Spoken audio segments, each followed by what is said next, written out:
सामान्य वेदर पशुवी नराणा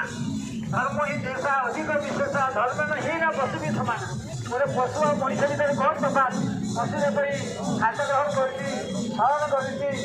कर भगवान जीवन क्षेत्र भय प्रकाश कर छुआ जन्म कर मनीष पूजा कर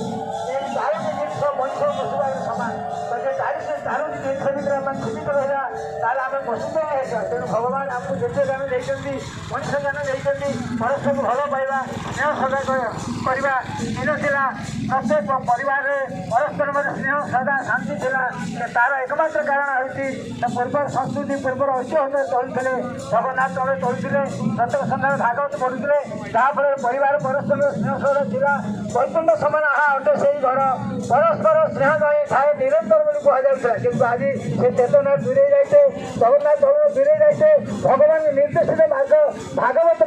चलन दूरे जाते जहाँफल सबू थाई आज अशांति उद्वेग अश्लील मत आम खातिर करते से गोटे कथा कहवाक आसती पूर्व संस्कृति को फेरीजा पूर्व ऐतिह्य को फेरीजा प्रत्येक सन्ध्या पिला घर बसे भागवत पढ़ा जगन्नाथ चरण चलने आनंद रही जय जगन्नाथ जय जगन्नाथ जय